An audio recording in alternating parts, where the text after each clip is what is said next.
Hello friends, welcome to my channel competition tricks. तो friends, जैसे कि आपको पता होगा, हमने हिस्ट्री की क्लासेस शुरू की थी और हम एंशिएंट हिस्ट्री पढ़ रहे थे, प्राचीन भारत का इतिहास, जिसमें हमने अपना पहला टॉपिक धार्मिक आंदोलन के बारे में पढ़ा था, जिसमें बुद्ध तथा जैन धर्म की चर्चा हमने की थी फ्रेंड्स। ठीक है, तो ये वीडियो देखने से पहले मैं उन बच्चों को यही सजेस्ट करना चाहूँगा कि जिसने पहली क्लास नहीं देखी है वो पहली क्लास ज़रूर देखें, जिसका लिंक मैंने डिस्क्रिप्शन बॉक्स में दिया है। क्योंकि हिस्ट्री को अगर हम प्रोसेस वाइज पढ़ेंगे तभी इसको समझने में हमें आसानी होगी फ्रेंड्स। ठीक है, तो आज हम पढ़ने जा रहे हैं महाजनपद काल के बारे में, जिसमें मगध साम्राज्य जो है उसके बारे में हम पढ़ेंगे, मौर्य साम्राज्य के बारे में हम पढ़ेंगे। ठीक है फ्रेंड्स, तो एक स्टोरी वाइज इसकी डिटेल में हम इसको पढ़ेंगे। तो और डिस्क्रिप्शन बॉक्स में मैंने इस वीडियो का पीडीएफ लिंक भी दिया है, टेलीग्राम लिंक दिया है, वहाँ से आप पीडीएफ डाउनलोड कर सकते हो और इसकी रिवीजन कर सकते हो फ्रेंड्स। ठीक है, तो वीडियो अगर आपको पसंद आई तो लाइक शेयर और कमेंट जरूर करें। ठीक है फ्रेंड्स, तो स्टार्ट करते हैं हम आज की वीडियो।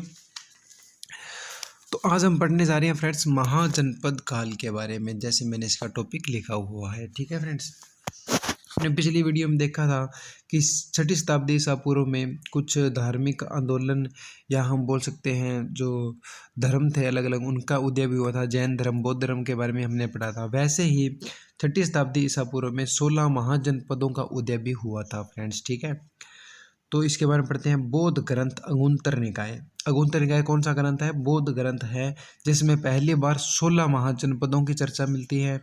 जैन ग्रंथ है एक भगवती सूत्र या भगवती सूत्र, उसमें भी 16 महाजनपदों की चर्चा मिलती है फ्रेंड्स। ठीक है, दो ग्रंथ है जिनमें 16 महाजनपदों की चर्चा मिलती है। कौन से हैं?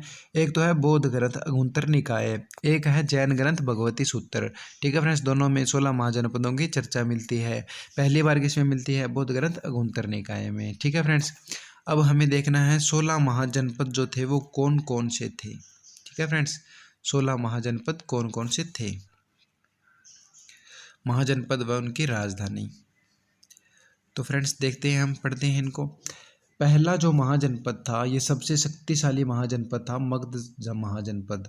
मगध की राजधानी क्या थी? राजगृह थी। ठीक है फ्रेंड्स, इनकी ऐसी हमें रीडिंग लेनी है, 2-3 बार इनको पढ़ोगे तो आपको ये याद हो जाएंगे। ठीक है फ्रेंड्स, मगध की राजगृह, कौशल की श्रावस्ती, वज्जे की वैशाली, अवंती की उज्जैनी, काशी की वाराणसी, अंग की चंपा, मल की कुशीनारा, चेदी की सुक्तिमती, वत्स के कौशाम्बी, कुरु की हस्तिनापुर, मत्स्य विराटनगर, पांचाल अहिछत्तर, सूरसेन मथुरा, गांधार तक्षशिला, कंबोज राजपुर, अस्मक पोतन। ठीक है फ्रेंड्स, ऐसे आपको 16 के 16 इनकी 1-2 बार रिवीजन लेनी है तो ये आपको याद हो जाएंगे। ठीक है फ्रेंड्स, आगे हमें स्टार्ट करना है मगध साम्राज्य। ठीक है फ्रेंड्स, मगध साम्राज्य के बारे में हमें आगे डिटेल पढ़नी है।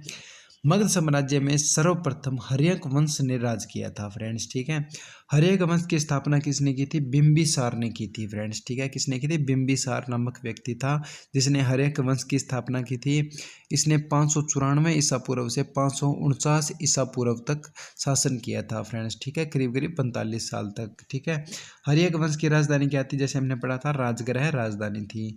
बिंबिसार का एक राजवैद था, उसका नाम क्या था? जीवक था फ्रेंड्स। ठीक है, बिंबिसार के राजवैद का क्या नाम था? जीवक था। बिंबिसार महात्मा बुद्ध के समकालीन था।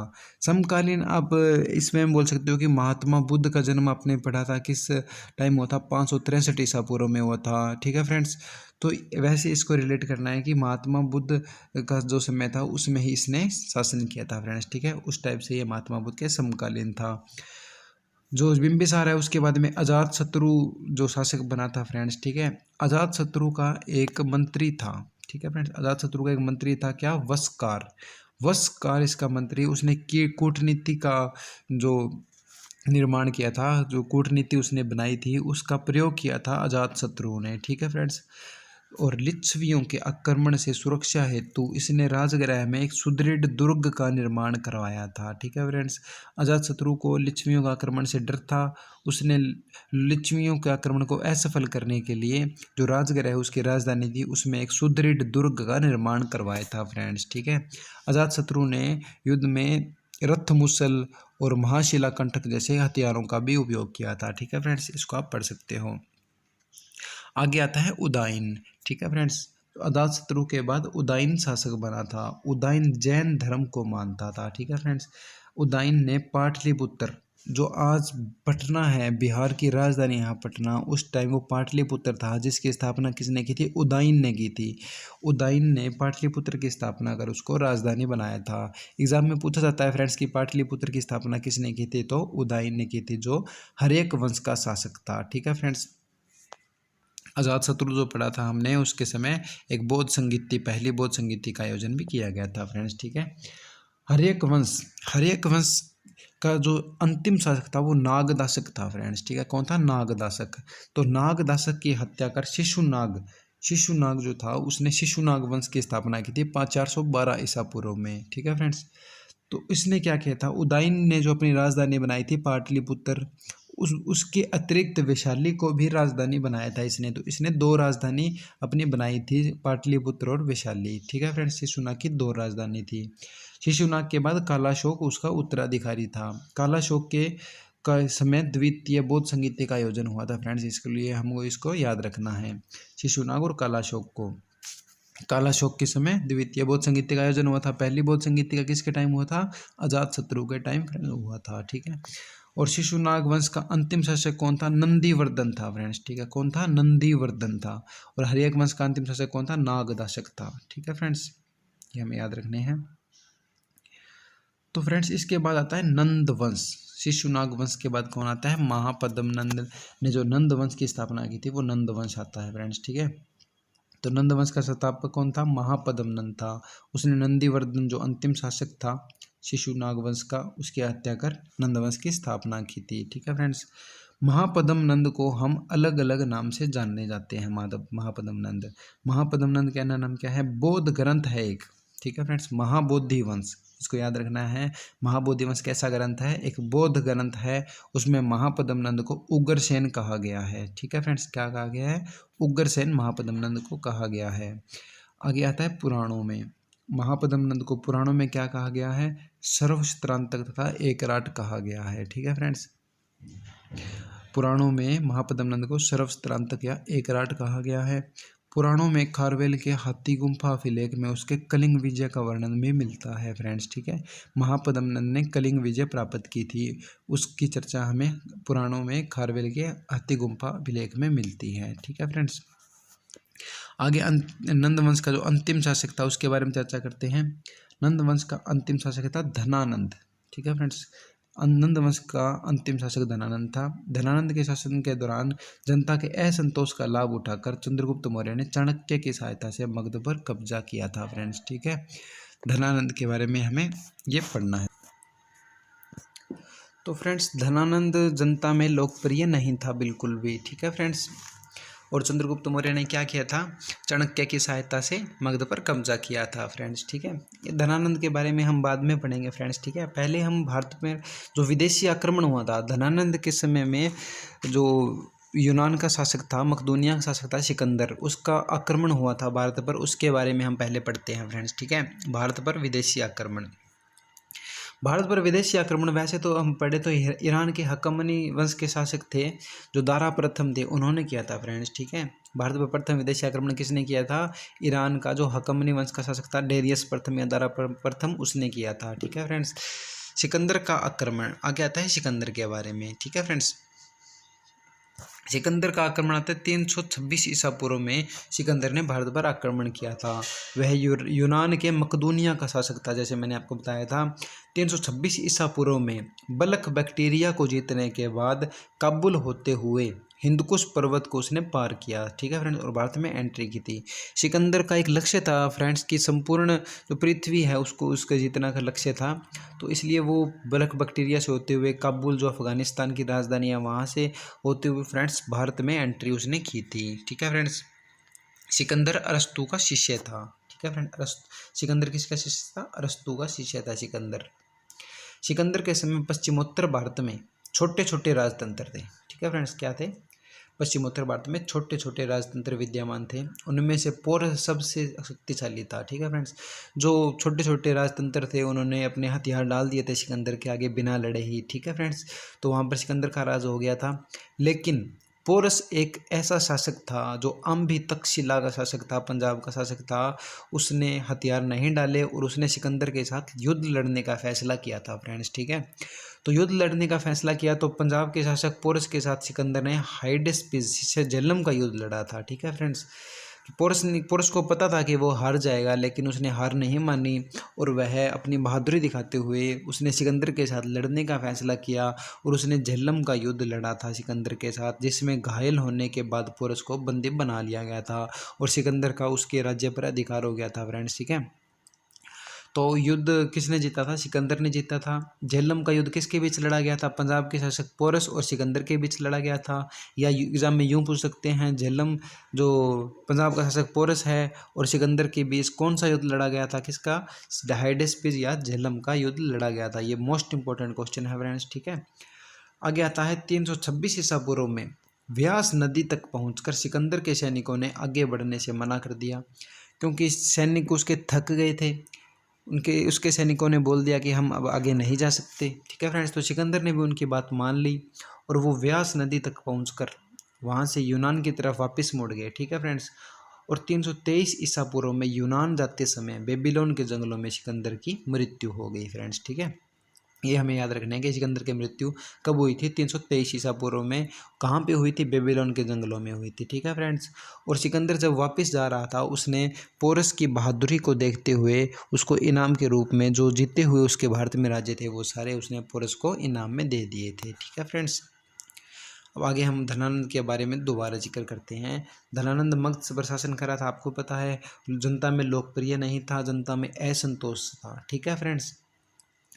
तो एक जो चाणक्य के बारे में हम पढ़ते हैं, चाणक्य तक्षशिला विश्वविद्यालय में शिक्षक थे फ्रेंड्स, ठीक है। चाणक्य कौन थे? जिसको हम कौटिल्य भी बोलते हैं फ्रेंड्स, ठीक है। इनकी एक पुस्तक भी है, अर्थशास्त्र भी है। तो फ्रेंड्स, चाणक्य का एक सपना था। चाणक्य क्या सपना था? कि संपूर्ण भारत का एकीकरण करना है, ठीक है फ्रेंड्स। अगर कोई चीज़ का एकीकरण होगा तभी वह शक्तिशाली बन पाएगा, ठीक है फ्रेंड्स। तो चाणक्य धनानंद के दरबार में पहुंचा था सलाह करने के लिए, ठीक है फ्रेंड्स। तो चाणक्य ने अपने सपने के बारे में बताया धनानंद को कि हमें संपूर्ण भारत का एकीकरण करना चाहिए, ठीक है फ्रेंड्स। संपूर्ण भारत का एक ही राजा होना चाहिए, ठीक है फ्रेंड्स।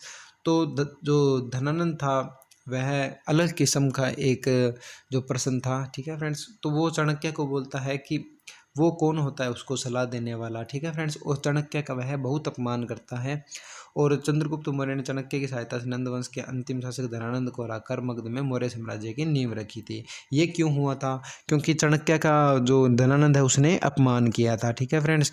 तो चाणक्य ने वहीं ठान लिया था कि धनानंद और नंद वंश का जो खात्मा करना है वही उसका अब लक्ष्य है, ठीक है फ्रेंड्स। तो चाणक्य वहाँ से अपमानित होकर चला जाता है, ठीक है फ्रेंड्स। तो जाते टाइम उसकी एक मुलाकात होती है फ्रेंड्स, ठीक है। एक बच्चा उनको मिलता है रास्ते में, ठीक है। उसका नाम होता है चंद्रगुप्त मौर्य, ठीक है फ्रेंड्स। तो वो उसकी जो इंटेलिजेंस पावर होती है उसको देखकर इम्प्रेस हो जाता है फ्रेंड्स, ठीक है। और वो वहाँ से चंद्रगुप्त मौर्य को कैसे भी उसके जो पेरेंट्स होते हैं उनसे या जैसे भी वो वहाँ से उसको चंद्रगुप्त मौर्य को अपने साथ तक्षशिला ले जाता है फ्रेंड्स, ठीक है। वहाँ पे चंद्रगुप्त मौर्य को शिक्षा दी जाती है चाणक्य द्वारा। युद्ध नीति के बारे में बताया जाता है, राजनीति के बारे में उसको बताया जाता है, ठीक है फ्रेंड्स। तो चंद्रगुप्त मौर्य को बिल्कुल एक समर्थ शासक वो बना देता है के लायक वो चाणक्य बना देता है चंद्रगुप्त मौर्य को, ठीक है फ्रेंड्स। तो उसके बाद में जो होता है चाणक्य जो होता है चंद्रगुप्त मौर्य की हेल्प करता है, सहायता करता है धनानंद को हराने में। और चंद्रगुप्त मौर्य धनानंद को हरा देता है और मगध साम्राज्य पर अधिकार कर लेता है, ठीक है फ्रेंड्स। ये था मगध साम्राज्य के बारे में, ठीक है फ्रेंड्स। तो चंद्रगुप्त मौर्य का जो भारत के अधिकतर जो एरिया है उस पर अधिकार हो जाता है, ठीक है फ्रेंड्स। आगे हम चंद्रगुप्त मौर्य के बारे में पढ़ते हैं। चंद्रगुप्त मौर्य 322 ईसा पूर्व से 297 ईसा पूर्व तक राज करता है, ठीक है फ्रेंड्स। मौर्य साम्राज्य का संस्थापक कौन है? चंद्रगुप्त मौर्य है, ठीक है फ्रेंड्स। कौन है? चंद्रगुप्त मौर्य है। साम्राज्य विस्तार के दौरान 305 ईसा पूर्व में चंद्रगुप्त मौर्य का संघर्ष यूनानी शासक सेल्यूकस निकेटर से होता है, जिसमें सेल्यूकस हार जाता है फ्रेंड्स, ठीक है। तो इसको पढ़ना है कि एक सेल्यूकस निकेटर होता है यूनानी शासक, उसके साथ चंद्रगुप्त मौर्य का संघर्ष होता है, युद्ध होता है, जिसमें सेल्यूकस निकेटर हार जाता है और सेल्यूकस निकेटर से एक संधि होती है चंद्रगुप्त मौर्य की कि सेल्यूकस अपनी पुत्री का विवाह करता है चंद्रगुप्त मौर्य से। ठीक है फ्रेंड्स, और 500 हाथियों के बदले जो सेल्यूकस निकेटर है वह 500 हाथियों के बदले चंद्रगुप्त मौर्य को कुछ क्षेत्र देता है, जैसे हेरात, कांधार जैसे क्षेत्र चंद्रगुप्त मौर्य को वो देता है 500 हाथियों के बदले। चंद्रगुप्त तथा सेल्यूकस के युद्ध का वर्णन किसने किया है? एपियान्स ने किया है। ठीक है फ्रेंड्स, किसने किया है? एपियान्स ने किया है। ये एक एक चीज़ आपको याद रखनी है, ये नोट्स बहुत इंपॉर्टेंट है, इसमें से कुछ भी डाटा आपको डिलीट नहीं करना, ये एज इट इज़ आपको पढ़ने हैं, इससे बाहर तो कुछ नहीं आएगा, लेकिन इसमें से अगर आप कुछ डिलीट करके पढ़ोगे तो फ्रेंड्स इसमें सही नहीं रहेगा, तो इनको आपको पढ़ना है अच्छे से। तो सेल्यूकस ने चंद्रगुप्त मौर्य के दरबार में अपने राजदूत मेगसतनिज को भेजा था। ठीक है फ्रेंड्स, सेल्यूकस ने किसको भेजा था? मेगसतनिज को भेजा था 305 ईसा पूर्व में। उसने इंडिका नामक पुस्तक की रचना की थी। जो मेगसतनिज है उसने पाटलिपुत्र में रहते हुए एक बुक की रचना की थी, उसका नाम क्या था? इंडिका। ये मोस्ट इंपॉर्टेंट बुक है कि इंडिका पुस्तक की रचना किसने की थी? मेगसतनिज ने की थी, ये आपको याद रखना है फ्रेंड्स। ठीक है, अपने अंतिम समय में अब ये देखिएगा, अपने अंतिम समय में चंद्रगुप्त मौर्य, यहाँ पे मौर्य कर लेना, अपने अंतिम समय में चंद्रगुप्त मौर्य जैन सन्यासी भद्रबाहु के साथ श्रवण बेलगोला कर्नाटक पहुँचता है। ठीक है फ्रेंड्स, तथा 297 ईसा पूर्व में संलेखना विधि से चंद्रगिरी पर्वत पर उसका निधन होता है। जो चंद्रगुप्त मौर्य होता है वह श्रवण बेलगोला कर्नाटक में जाता है, वहाँ पे चंद्रगिरी पर्वत होता है, वहाँ पर एक चंद्रगिरी बस्ती वो बसाता है, और वहाँ पर संलेखना विधि कौन सा आता है? एक लंबा उपवास होता है जो मृत्यु तक समाप्त नहीं होता। ठीक है फ्रेंड, जब तक कि मृत्यु नहीं हो जाए भूख से, उपवास है, तब तक ये संलेखना विधि होती है। ठीक है फ्रेंड्स, तो संलेखना विधि से चंद्रगुप्त मौर्य ने अपना प्राणों का त्याग किया था। कहाँ पे? श्रवण बेलगोला कर्नाटक में। ये क्वेश्चन पूछा जाता है कि श्रवण बेलगोला कर्नाटक, या ऐसे पूछा चंद्रगुप्त मौर्य का निधन कहाँ हुआ था? तो श्रवण बेलगोला कर्नाटक में। जैन सन्यासी कौन था? वो भद्रबाहु था, जिसके साथ वो गए थे। ठीक है फ्रेंड्स, अब चाणक्य के बारे में 2 लाइन हम पढ़ते हैं कि चाणक्य कौन था? चाणक्य अर्थशास्त्र का रचनाकार ही था। ठीक है फ्रेंड्स, अर्थशास्त्र का रचनाकार कौटिल्य को ही चाणक्य कहा जाता है। ठीक है फ्रेंड्स, इसका अन्य नाम क्या था? विष्णुगुप्त था। ठीक है फ्रेंड्स, वह तक्षशिला विश्वविद्यालय में शिक्षक थे तथा चंद्रगुप्त मौर्य को मौर्य वंश की स्थापना करने में इन्होंने अहम भूमिका निभाई थी फ्रेंड्स। ठीक है, ये आपको याद रखने हैं। अगर आप इस वीडियो के बाद PDF से जब पढ़ोगे, रिवाइज करोगे, तो आपको सब कुछ याद हो जाएगा। ठीक है फ्रेंड्स, आगे चंद्रगुप्त मौर्य के बाद में जो शासक बने थे वो बने थे बिंदुसार। 297 ईस्वी में शासक बने थे और 273 ईसा पूर्व तक उन्होंने राज किया था। 297 ईसा पूर्व से 273 ईसा पूर्व तक फ्रेंड्स। ठीक है, यूनानी लेखकों ने बिंदुसार को अमित्रोचेटस कहा है फ्रेंड्स। ठीक है, क्या कहा है? बिंदुसार को अमित्रोचेटस कहा है, तथा वायु पुराण में इसे भद्रसार कहा गया है। तो जैन ग्रंथों में इसे सिंहसेन कहा गया है। तीनों नाम आपको ये याद रखने हैं कि यूनानी लेखकों ने बिंदुसार को अमित्रोचेटस कहा है, वायु पुराण में इसे भद्रसार कहा गया है, तथा जैन ग्रंथों में इसे सिंहसेन कहा गया है। बिंदुसार था, उसके 2 पुत्र थे, अशोक, दूसरे का नाम था सुसेन। ठीक है फ्रेंड्स, बिंदुसार के जो टाइम में तक्षशिला में 2 विद्रोह हुए थे फ्रेंड्स। ठीक है, तक्षशिला में 2 विद्रोह हुए थे। पहला जो विद्रोह था उसने अशोक को भेजा था दबाने के लिए। ठीक है फ्रेंड्स, बिंदुसार ने अशोक को उसके दबाने के लिए भेजा। द्वितीय विद्रोह में बिंदुसार ने सुसीम को वो विद्रोह दबाने के लिए भेजा था। ठीक है फ्रेंड्स, ये आपको याद रखने हैं। सीरिया के शासक एंटियोकस ने, किसने? सीरिया के शासक एंटियोकस ने डायमेकस को, तथा मिस्र के शासक टोलेमी सेकंड फिलाडेल्फस ने डियानिसिस को। ठीक है, ये दोनों नाम आपको याद रखने हैं। सीरिया के शासक एंटियोकस ने डायमेकस को, तथा मिस्र के शासक टोलेमी II फिलाडेल्फस ने डियानिसिस को बिंदुसार के दरबार में नियुक्त किया था राजदूत। ठीक है फ्रेंड्स, राजदूत नियुक्त किया था। ठीक है, ये याद रखने हैं आपको। ठीक है फ्रेंड्स, ये बहुत शॉर्ट में मैंने आपको नोट्स बना के दिए हैं, ये मोस्ट इंपॉर्टेंट नोट्स है फ्रेंड्स। ठीक है, बिंदुसार आजीवक संप्रदाय को संरक्षण देने वाला प्रथम मौर्य शासक था तथा 273 ईसा पूर्व में इसकी मृत्यु हो गई थी। अब आजीवक संप्रदाय के बारे में मैंने आपको पिछली वीडियो में बताया था। आजीवक संप्रदाय का संस्थापक कौन था फ्रेंड्स? आपको मैंने बताया होगा। आजीवक संप्रदाय का संस्थापक कौन था? मखलीपुत्र गोसाल था। ठीक है फ्रेंड्स, तो बिंदुसार आजीवक संप्रदाय को संरक्षण देने वाला पहला मौर्य शासक था और 273 ईसा पूर्व में इसकी मृत्यु हो गई थी।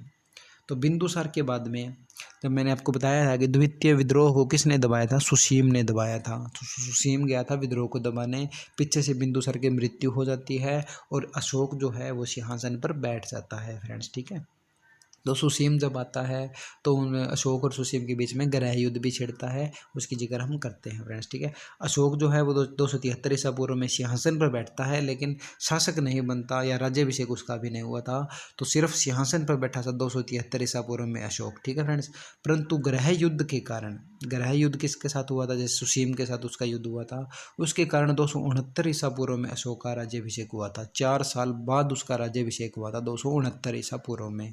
तो ये क्वेश्चन पूछे जाते हैं कि अशोक सिंहासन पर कब बैठा था, तो ये आएगा 273 ईसा पूर्व में। अशोक का राज्याभिषेक सिंहासन पर बैठने कितने वर्ष बाद हुआ? 4 वर्ष बाद हुआ। 273 ईसा पूर्व के बाद 4 वर्ष बाद 269 ईसा पूर्व में। ठीक है फ्रेंड्स, तो ये आपको याद रखने हैं। आगे है अशोक के मंत्री, अशोक का मंत्री राधागुप्त था। अशोक का मंत्री का नाम क्या था? राधागुप्त, जिसकी सहायता से उसने गद्दी पाई थी। ठीक है फ्रेंड्स, राधागुप्त जो है वो अशोक का मंत्री था, ये आपको याद रखने हैं।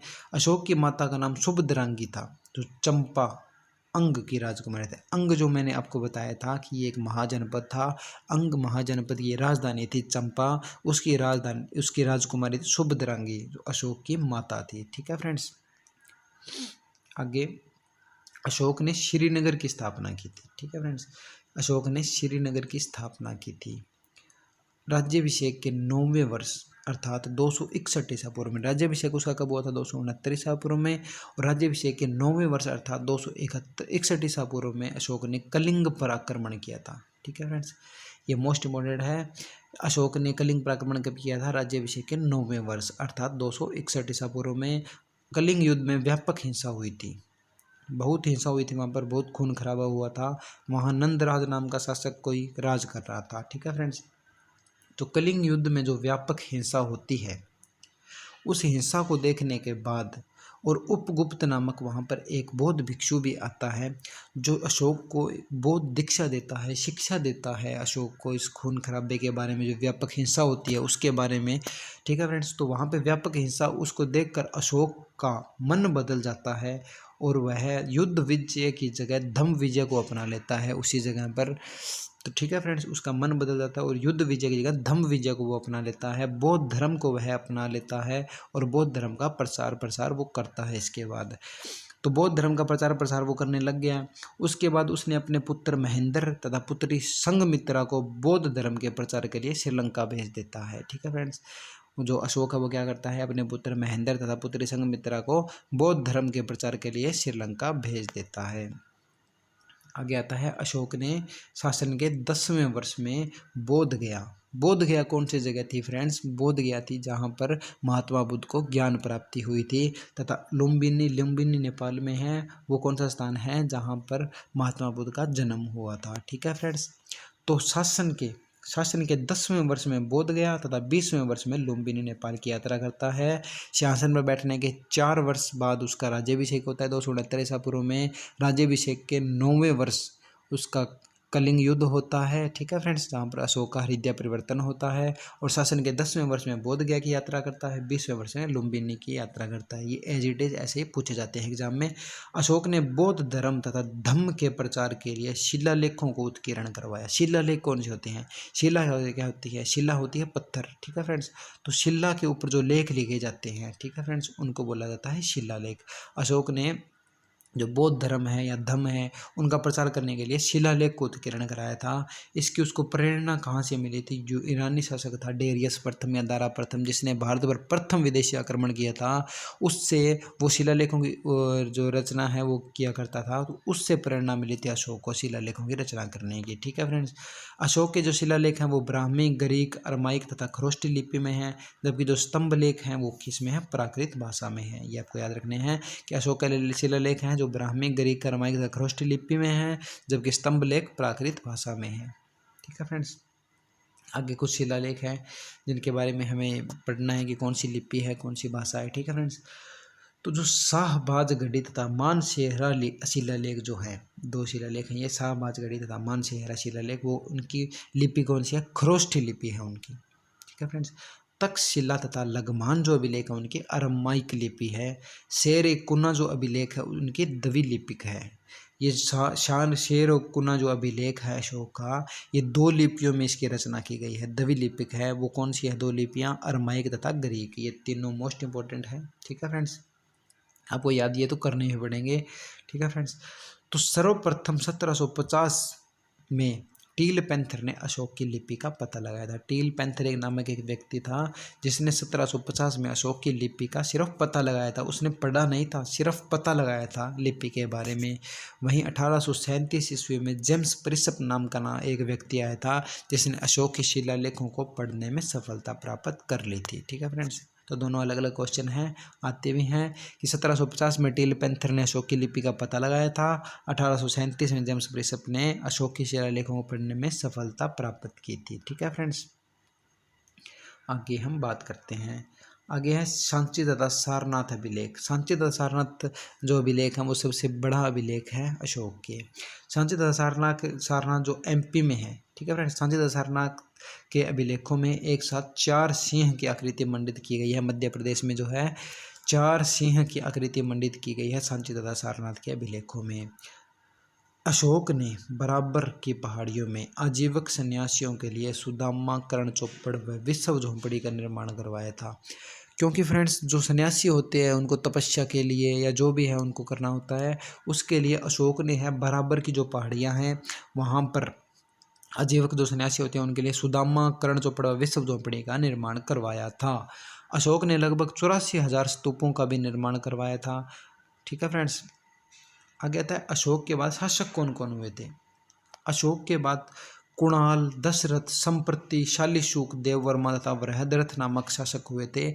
जो वृहद्रथ है वह मौर्य साम्राज्य का अंतिम शासक था। ठीक है फ्रेंड्स। क्योंकि वृहद्रथ का जो सेनापति था पुष्यमित्र शुंग। ठीक है फ्रेंड्स। पुष्यमित्र शुंग ने वृहद्रथ की हत्या कर शुंग वंश की नींव डाली थी फ्रेंड्स। ठीक है।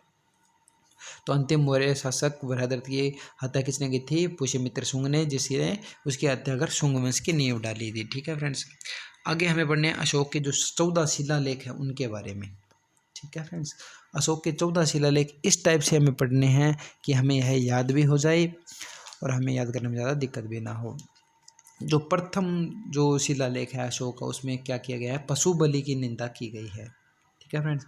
प्रथम जो हमारा कार्य बनता है, हम इसको ऐसे याद करते हैं, प्रथम जो हमारा कार्य बनता है वो है पशु बलि। पशु बलि हमें नहीं देनी चाहिए। ठीक है फ्रेंड्स। जो मूक जो पशु होते हैं उनकी बलि चढ़ाना हमें, उनकी बलि हमें नहीं चढ़ानी चाहिए। ठीक है फ्रेंड्स। तो प्रथम है पशु बलि की निंदा की है अशोक ने। दूसरे शिलालेख में क्या है? मनुष्य तथा पशु दोनों के चिकित्सा व्यवस्था के बारे में। दूसरा मतलब दो मतलब मनुष्य तथा पशु दोनों की चिकित्सा के बारे में। ठीक है फ्रेंड्स। इसको याद ऐसे रखते हैं कि दूसरा मतलब दो कौन? मनुष्य तथा पशु दोनों की चिकित्सा व्यवस्था होनी चाहिए। ठीक है फ्रेंड्स। तीसरा है राजकीय अधिकारी हर 5 वर्ष बाद दौरे पर जाएं। तीसरे में है 3 राजकीय अधिकारी। इसको याद रखना है ऐसे कि 3 राजकीय अधिकारी नियुक्त किए गए हैं जो हर 5 साल बाद दौरे पर जाएंगे चेकिंग के लिए। ठीक है फ्रेंड्स। तीसरा मतलब 3 राजकीय अधिकारी 5 वर्ष बाद दौरे पर जाएंगे। चौथा 4 अक्षरों का एक वर्ड है, क्या है? भेरी घोष। ठीक है फ्रेंड्स। चौथा मतलब 4 अक्षर मतलब भेरी घोष की जगह धम घोष को स्थान के दिया गया है फ्रेंड्स। ठीक है। पांचवा मतलब पंचों का नाम दिया गया है धम महामात्र। ठीक है फ्रेंड्स। धम महामात्र कौन से? जो धम की जो यात्रा करेंगे या प्रचार प्रसार करेंगे या जो भी है। ठीक है फ्रेंड्स। इनको हेड बनाया गया था, पंच बनाया गया था, आप ऐसे बोल सकते हो याद रखने के लिए कि 5वां जो शिलालेख है उसमें क्या है? धम महामात्रों की नियुक्ति की गई थी। ठीक है फ्रेंड्स। आगे आता है छठा जो शिलालेख है उसमें क्या किया गया है? आत्मनियंत्रण की शिक्षा दी गई है। ठीक है फ्रेंड्स। अब इसको याद रख सकते हैं कि बच्चा जब छठी क्लास में होता है उसको क्या है? आत्मनियंत्रण होने लगता है, आत्मनियंत्रण होने लगता है। छठा शिलालेख उसमें क्या किया गया है? आत्मनियंत्रण की शिक्षा दी गई है। 7वें शिलालेख में सभी धर्मों के लिए सहिष्णुता की बात की गई है कि सभी धर्मों के प्रति हमें सहिष्णु रहना चाहिए। ठीक है फ्रेंड्स। किसी के प्रति क्रूर व्यवहार नहीं करना चाहिए, सहिष्णु रहना चाहिए सभी धर्मों के प्रति, ठीक है। सातवां और सहिष्णु, इसको ऐसे याद रखते हैं, सातवां और सहिष्णु।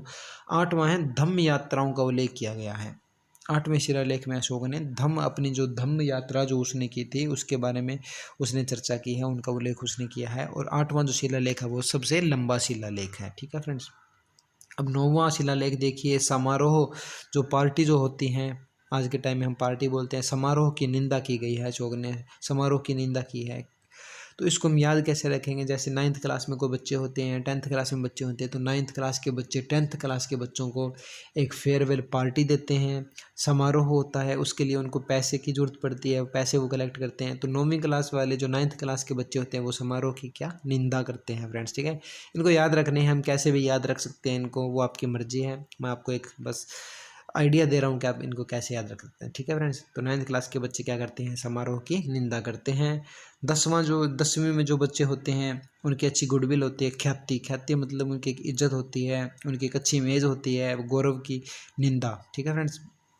जो गुड इमेज है या ख्याति है वो गौरव की निंदा की जाती है 10वां शिलालेख में, ठीक है फ्रेंड्स। अशोक ने ये निंदा की है, ख्याति व गौरव की निंदा की। ये सब कुछ नहीं होता, गौरव ख्याति उसको मतलब बौद्ध धर्म में लीन हो जाओ, धम्म में लीन हो जाओ, ठीक है फ्रेंड्स। तो 10वें में क्या है, ख्याति व गौरव की निंदा की गई है। आगे आता है 11वां शिलालेख। 11वें में क्या की गई है, धम्म की व्याख्या की गई है अशोक द्वारा। 12वें शिलालेख में स्त्री महामात्रों की नियुक्ति की गई है।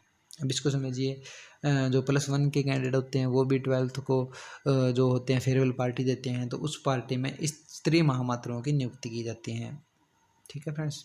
याद रखने का तरीका है, बस आप भी अपनी मर्जी से कोई आइडिया लगाकर इसको याद रख सकते हो, जरूरी नहीं है मेरा ही आइडिया आपको यूज़ करना है।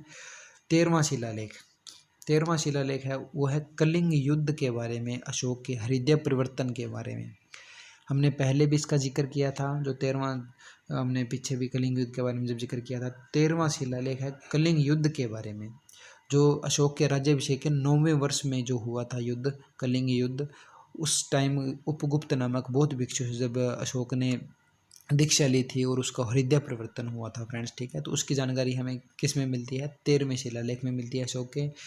लास्ट आता है 14वां शिलालेख, जिसमें जनता को धार्मिक जीवन जीने के लिए प्रेरित किया है अशोक ने। अशोक कहता है कि हमें धार्मिक जीवन बिताना चाहिए, ठीक है फ्रेंड्स। तो ये थे 14 शिलालेख। अगर इनकी हम रिवीजन करें, थोड़ी एक बार रिवीजन जरूर करनी है क्योंकि ये मोस्ट इंपॉर्टेंट है। अशोक के 14 शिलालेख। प्रथम, पशु बलि की निंदा। प्रथम कार्य ही हमारा यही है कि पशु बलि की निंदा करो, पशु की बलि नहीं देनी चाहिए। दूसरा, 2 मतलब मनुष्य तथा पशु दोनों की चिकित्सा व्यवस्था। तीसरा, 3 राजकीय अधिकारी हर 5 वर्ष बाद, 3 राजकीय अधिकारी हर 5 वर्ष बाद दौरे पर जाएंगे, ठीक है फ्रेंड्स। तीसरा, 3 राजकीय अधिकारी हर 5 वर्ष बाद दौरे पर जाएंगे। चौथा, 4 अक्षरों का वर्ड है भेरी घोष, भेरी घोष की जगह धम्म घोष, ठीक है फ्रेंड्स। 4 मतलब 4 वर्ड, धम्म भेरी घोष की जगह धम्म घोष। पांचवा मतलब पंच, पंच मतलब पंचों की नियुक्ति की जाती है। धम्म महामात्रों की नियुक्ति की जाती है जो बौद्ध धर्म का प्रचार प्रसार करेंगे या उनका सुपरविजन करेंगे, ठीक है फ्रेंड्स। 5वां मतलब पंच धम्म महामात्र। छठा बच्चा जब छठी क्लास में होता है तो क्या होता है, आत्मनियंत्रण की शिक्षा उसे दी जाती है। 7वां, सहिष्णुता, सभी धर्मों के लिए सहिष्णु रहना है, सम्मान रहना है। 8वां, धम्म यात्राओं को लेकर, तो जो सबसे लंबी होती है, इसको ऐसे याद रख सकते हैं कि धम्म यात्राएं सबसे लंबी होती हैं, तो 8वां धम्म यात्राओं का सबसे लंबी यात्राएं होती है, ठीक है फ्रेंड्स। 8वां धम्म यात्राओं को उल्लेख किया गया है। 9वां है समारोह की निंदा की गई है, 9th क्लास के बच्चे समारोह की निंदा करते हैं। 10वां है ख्याति व गौरव की निंदा की गई है, जो 10th क्लास के बच्चे होते हैं वो जैसे शो ऑफ करते हैं या अपनी गुड इमेज दिखाते हैं, उनकी इसकी क्या गई है, निंदा की गई है। 10वें में ख्याति व गौरव की निंदा की गई है। 11वें में धम्म की व्याख्या की गई है। 12वें में स्त्री महामात्रों की नियुक्ति की जाती है, जो फेयरवेल पार्टी जो होती है, +1 के कैंडिडेट जो +2 को जो फेयरवेल पार्टी देते हैं उसमें स्त्री महामात्रों की नियुक्ति की जाती है। याद रखने का तरीका है ये। 13वें में, ये तो आप याद रख सकते हो, 13वें में कलिंग युद्ध जो 261 ईसा पूर्व में होता है, उसमें कलिंग युद्ध व अशोक के हृदय परिवर्तन की बात की गई है 13वें शिलालेख में। 14वें शिलालेख में जनता को धार्मिक जीवन जीने के लिए प्रेरित करता है अशोक, ठीक है फ्रेंड्स। तो ये थे अशोक के 14 शिलालेख। आगे हम बात करेंगे मौर्य प्रांत तथा उसकी राजधानी के बारे में। ठीक है फ्रेंड्स, ये तो आपने जैसे वो महाजनपद जो पढ़े थे उससे रिलेट करके इनको पढ़ सकते हो, आसानी से आपको याद हो जाएंगे। जो उत्तरापथ जो मौर्य प्रांत था उसकी राजधानी थी तक्षशिला, अवंती की थी उज्जैनी, कलिंग की थी तोसली, दक्षिणापथ की थी सुवर्णगिरी, प्राचीन पूर्वी उसकी थी पाटलिपुत्र। ठीक है फ्रेंड्स, आगे हम पढ़ते हैं मैगस्थनीज। जो इंडिका जो पुस्तक थी उसकी रचना की थी मैगस्थनीज ने फ्रेंड्स। ठीक है, इंडिका की रचना किसने की थी? मैगस्थनीज ने की थी। और आगे आता है स्ट्रैबो के बारे में। स्ट्रैबो ने गुप्तचरों को क्या कहा है? निरीक्षक। गुप्तचर क्या होते हैं फ्रेंड्स? गुप्तचर होते हैं जासूस। ठीक है फ्रेंड्स, तो गुप्तचरों को स्ट्रैबो ने क्या कहा है? निरीक्षक कहा है या ओवरसियर्स कहा है फ्रेंड्स। ठीक है, ये हमें याद रखने हैं। ये बुक्स जो है वो दोनों ही इंपॉर्टेंट है। एक तो इंडिका जो पुस्तक है उसकी रचना किसने की थी? मैगस्थनीज ने की थी। एक आपको बताया था अर्थशास्त्र, अर्थशास्त्र की रचना किसने की थी? कौटिल्य ने की थी। कौटिल्य के अन्य नाम क्या है? चाणक्य नाम है, विष्णुगुप्त नाम है फ्रेंड्स। ठीक है, तो ये दोनों बुक्स आपको याद रखनी है, मोस्ट इंपॉर्टेंट है ये। स्ट्रैबो ने गुप्तचरों को निरीक्षक या ओवरसियर्स कहा है, तथा अर्थशास्त्र जो बुक है कौटिल्य ने लिखी है उसमें जो गुप्तचर है उनको क्या कहा गया है? गुड पुरुष कहा गया है फ्रेंड्स। ठीक है, क्या कहा गया है? गुड पुरुष कहा गया है अर्थशास्त्र में। ठीक है फ्रेंड्स, तो ये थी फ्रेंड्स हमारी आज की वीडियो, जिसमें हमने महाजनपद काल के बारे में और मगध साम्राज्य उसके बारे में, जो मोस्ट इम्पोर्टेंट मौर्य साम्राज्य है उसके बारे में हमने पढ़ा था फ्रेंड्स। ठीक है, तो ये मोस्ट इम्पोर्टेंट वीडियो है। तो फ्रेंड्स, जैसे कि मैंने आपको बताया था, अगर आपको वीडियो पसंद आए तो लाइक शेयर और कमेंट जरूर करें फ्रेंड्स। और इसकी पीडीएफ आपको डिस्क्रिप्शन बॉक्स से जो टेलीग्राम लिंक है वहाँ से इसकी पीडीएफ डाउनलोड करनी है और इसको रिवाइज करना है, आपको सब कुछ क्लियर हो जाए फ्रेंड्स। ठीक है फ्रेंड्स, ठीक है friends, thank you, take care.